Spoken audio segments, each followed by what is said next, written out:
The government came out yesterday saying that we have UFOs. Duh. To think that we are the only people in this entire existence is pretty stupid, in my opinion. Obviously, there's more other than human beings on this entire atmosphere, universe, whatever you want to call it. But what they said yesterday was the UFOs are ascending and descending from the oceans. And weirdly enough, I have a story about a UFO and the ocean.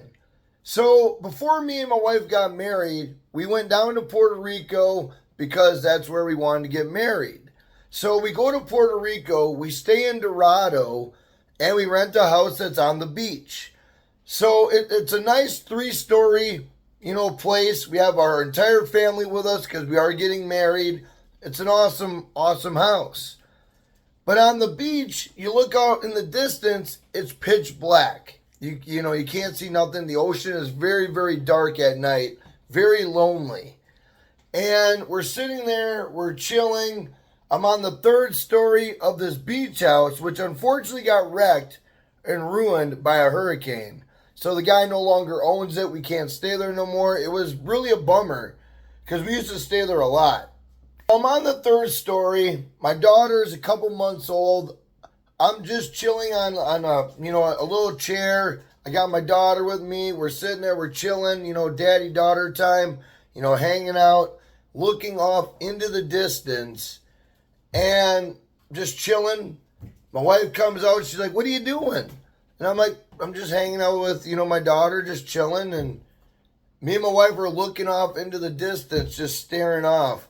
And we see this thing just flying. It's like hovering. It's flying. We're watching it. It's like a little, like a speck of light.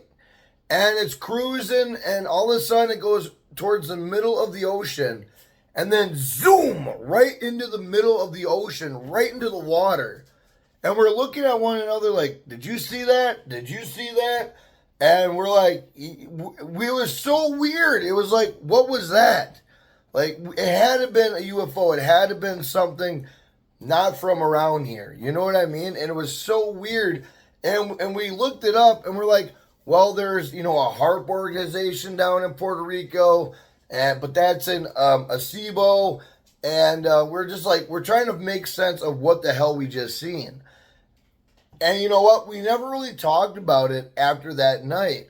I mean, every now and then when we're in passing like conversation with people, I'll bring it up in front of my wife. My wife doesn't really talk about it. But it's crazy because now that we have government proof saying that the UFOs are descending and ascending from the ocean, makes complete sense of what we seen. It was a damn UFO that went right into the middle of the ocean off the beach of Dorado. So if you're in Puerto Rico and you live in Dorado or somewhere in that region and you're looking off into the water, let me know in the comments, have you ever seen anything come out of the ocean super fast? Or have you seen anything go into the ocean super fast? I really want to know what your thoughts are because we've seen it live with our own eyes. Man, what I would have given to have that on camera. But I just didn't. I wasn't really a YouTuber or a vlogger at that time. I was just getting started in my YouTube career. But man, what I would give to have that on camera, especially after the government said that the UFOs are coming from the ocean. Because our oceans are only 5% explored. That means 95% have been, not explored. But yet, we're focusing all of our time and efforts on so-called space, but we're not even looking at our own space, which has been bananas to me, if you want me to be honest. It's bananas. But anyway, I thought I would share my UFO story. It was strange. It was awesome. It was cool. It definitely explains what we've seen, especially after hearing what the government has said. But yeah, thank y'all for listening. This is Jackknife in real life. I hope you have a good day.